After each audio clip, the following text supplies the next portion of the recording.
एक उपमन्यु नाम के महर्षि थे। वो जब बाल्यावस्था के थे तो अपने मित्रों के साथ वो किसी दूसरे ऋषि के घर खेलने गए, तो वहां उन ऋषि ने अपने बच्चों के साथ उनको भी गाय का दूध पिलाया। बड़ा अच्छा लगा। वो जो ऋषि गाय का दूध पिलाए वो उपरोहित कर्म करते थे, और ये जिनके पिता उपरोहित कर्म नहीं करते थे, ऐसे के पुत्र थे उपमन्यु जी। उपमन्यु जी घर आए और कहा हमें दूध पिलाइए। बहुत हट किया तो उन्होंने समझाया कि हम पुरोहित कर्म नहीं करते, हम तो जंगल के कंदमूल फल से अपना गुजारा करते हैं, तुम्हें कहां से गाय का दूध पिला दे। जब बहुत हट किया तो जो जंगली चावल होता है उसको पीस करके उन्होंने दिया। बालक थे तो उन्होंने पिया और कहा ये वो दूध नहीं है जो उनके घर में। माँ ने डांट के कहा यदि तुम्हें दूध चाहिए तो भगवान शंकर की तपस्या करो और तप के द्वारा वरदान प्राप्त करो, क्षीर समुद्र का दूध पियो। गाय की क्या बात है, क्षीर समुद्र का दूध पियो। तो उन्होंने कहा हमें भगवान शिव की साधना का उपदेश दीजिए। तो ब्रह्म ऋषि थे उनके पिता, उन्होंने उनको दीक्षा दी भगवान शिव की और आराधना बताई। तो उस समय उपमन्यु जी ने दाहिने पैर के अंगूठे के बल खड़े होकर हाथ उठा करके भगवान शिव का मंत्र जपे। बहुत काल व्यतीत हुआ तो भगवान शिव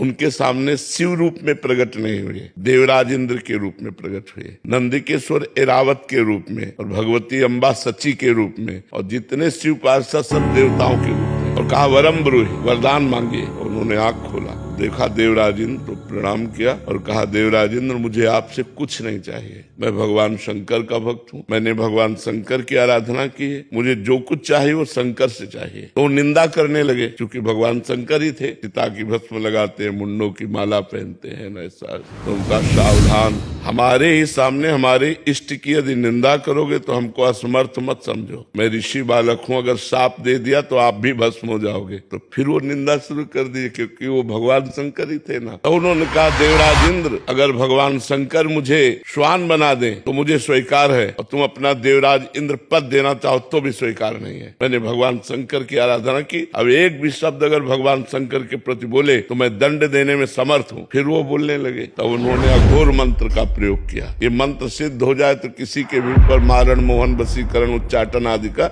इसे अघोर मंत्र कहते हैं। क्योंकि हम सही उपासना से आए इसलिए हमें इसका ज्ञान है। जे ही मंत्र को प्रहार किया जल लेकर के, तो नंदिकेश्वर ने जल को लोप लिया और कहा अपने इष्ट मंत्र से इष्ट पर ही प्रहार करते हो। तो देखा भगवान शंकर नंदिकेश्वर पे विराजमान, उमा सब शिव पार्षद। तो उनका प्रभु ये क्या लीला थी। तो उनका मैं तुम्हारी अनन्यता की परीक्षा ले रहा था, तुम अनन्य निकले, इसलिए जाओ, रोज तुम्हें क्षीर समुद्र का दुग्ध मिलेगा, अजरश्चैव अमरश्चैव, और जिस समय तुम मेरा ध्यान करोगे उसी समय मैं तुम्हें दर्शन दूंगा। बहुत वरदान की झड़ी लगा दी।